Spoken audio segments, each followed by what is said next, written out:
Sandro Checchin, presidente del Comitato regionale del Veneto, un 2022 da incorniciare con gli atleti, soprattutto nelle categorie giovanili sia su strada, pista e fuori strada, ma quest'oggi siamo qui per parlare di qualcos'altro, per parlare di una vicenda nazionale, quei 106.000 euro della Reiwa Management e della Federazione Ciclistica Italiana.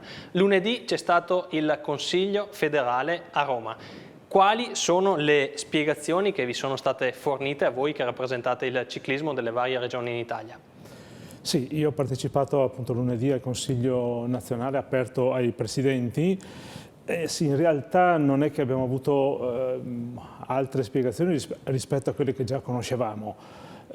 Sia i funzionari della federazione ma soprattutto gli organi di controllo hanno ribadito il fatto che sia tutto in ordine e problematiche non ce ne siano. Di conseguenza i presidenti regionali, compreso il sottoscritto, abbiamo dovuto prenderne atto e accettare questa versione. Diciamo che c'è stato, come dire, un po' di disorientamento perché se è tutto così in ordine facciamo fatica a spiegare alla base quello che è accaduto nell'ultimo mese, quindi tutte le vicissitudini di tipo mediatico che si sono sviluppate. Ecco, questo è stato un po', sì, ci ha lasciato un po' disorientati. Ecco, ma quali sono i punti ancora da chiarire? Allora, i punti da chiarire, fatto salvo appunto quanto dicono gli organi di controllo, i punti da chiarire sono chi deve occuparsi di procacciare gli sponsor per la federazione e quali sono le competenze che queste persone devono avere, ma soprattutto, secondo il nostro punto di vista, devono avere un contratto, cioè bisogna sapere chi si muove in nome della federazione, quali sono le competenze e, non ultimo, ovviamente, anche quali sono come dire, i costi di questa attività, le competenze economiche, perché come tutte le attività commerciali bisogna saperlo. A maggior ragione a livello federale, che ricordo è un ente pubblico, perché comunque queste somme derivano dall'immagine della base, dall'immagine che la federazione può mettere in campo, sono soldi pubblici, fine. Voi come rappresentanti delle regioni non avete diritto di voto in Consiglio federale, ma quali sono le proposte che avete avanzato? Quali le proposte che ha avanzato a nome della Regione del Veneto? Allora, qui si è assistito a un fatto burocratico, amministrativo, che per fortuna, da quello che ci viene detto, non è un problema, si è trasformato in un fatto mediatico, ma secondo me si sta evolvendo anche verso una questione etica, morale, perché mi dispiace dirlo, però riscontriamo che la base che sostiene tutta l'attività federale è basata sul puro volontariato. Io faccio fatica a spiegarlo alle mie società, alle nostre società che fanno l'attività, dove ci sono le persone che mettono oltre il tempo anche i denari, qualche volta di persona, e dall'altra parte troviamo, come dire, situazioni dove si ragiona di migliaia di euro con estrema facilità. Allora è una proposta che abbiamo fatto, che ho fatto io al Consiglio federale, vista che c'è questa situazione davvero complicata, servirebbe il famoso gesto, come dire, distensivo.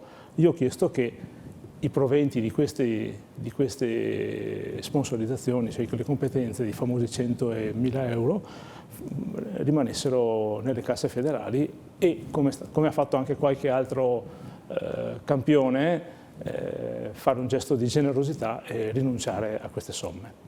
Adesso, alla luce anche di questa vicenda, come intende proseguire nell'attività e soprattutto nei rapporti con la Federazione Ciclistica Italiana a livello nazionale?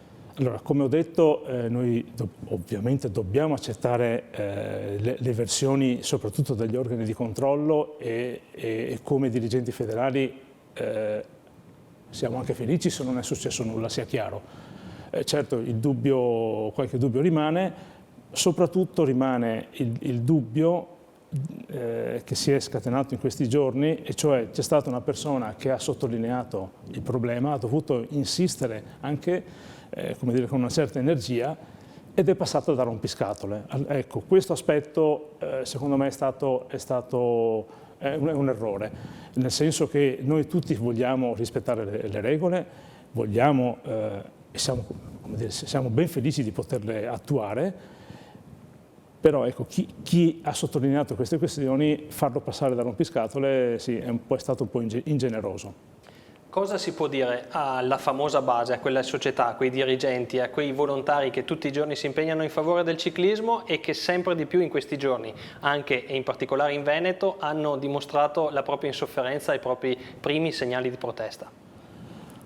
Ecco, questo è un aspetto molto delicato perché proprio come mi riferivo prima si è scatenato anche l'effetto mediatico e soprattutto quello dell'etica e della morale. La gente, ho la percezione che in qualche caso si stia lamentando e in maniera anche molto, molto pressante. Protestare è un diritto, certamente sì, manifestare in modo pacifico, come è stato fatto anche di recente, va bene, però io chiedo un segno di cortesia e di rispetto verso gli organizzatori.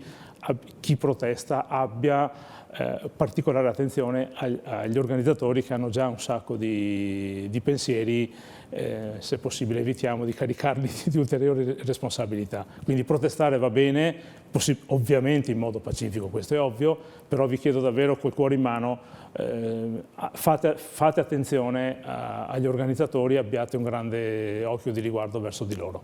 Grazie Sandro Cecchin per la disponibilità e grazie per averci aiutato a capire qualcosa di più. Spero di aver contribuito perché la chiarezza serve a tutti. Grazie a voi.